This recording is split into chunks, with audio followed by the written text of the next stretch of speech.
Pilgrim Stories, Chapter 4, For Conscience's Sake. Up in the loft of a large barn, John Robinson was teaching his people. He held his Bible in his hand, but he could not see to read it, for only the pale moon lighted the loft. They knew many chapters of the Bible, however, and repeated one softly.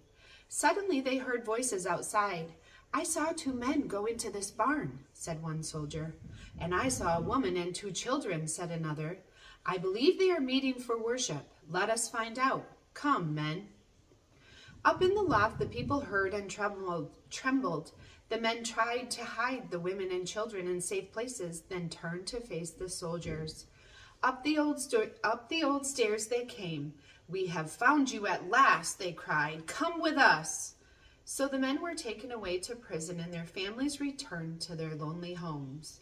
After a few weeks, the prisoners were set free, but still they would not attend the king's church. Many times they were put in prison, and some of their homes were burned. They were very, very unhappy.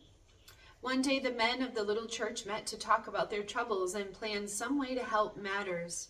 "It will never be safe to worship God in our own way here.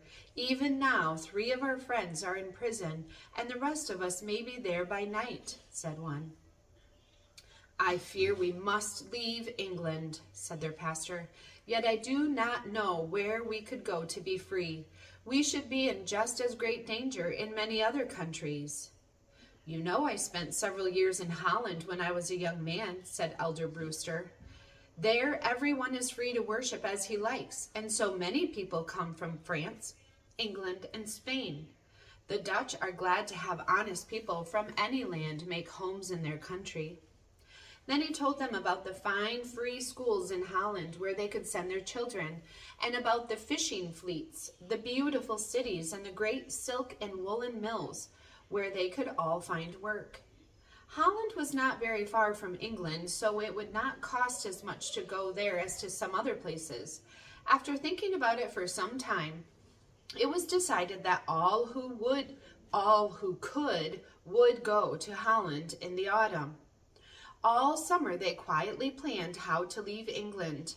They dared not speak of it openly, for fear the king's men might hear and put them in prison again. For King James was not willing that they should find homes in another country. When autumn came, the crops had been gathered and sold. The men had sold their horses and cattle, their homes, and nearly all of their furniture. Their clothing and a few other things were packed in boxes, and at last they were ready to start on their journey. It made them very sad to leave England. They loved their country. They loved their green fields and the pleasant village and the homes where they had once been so happy. "We are pilgrims now," they said, "and we will wander on until we find a home where we can be free and happy."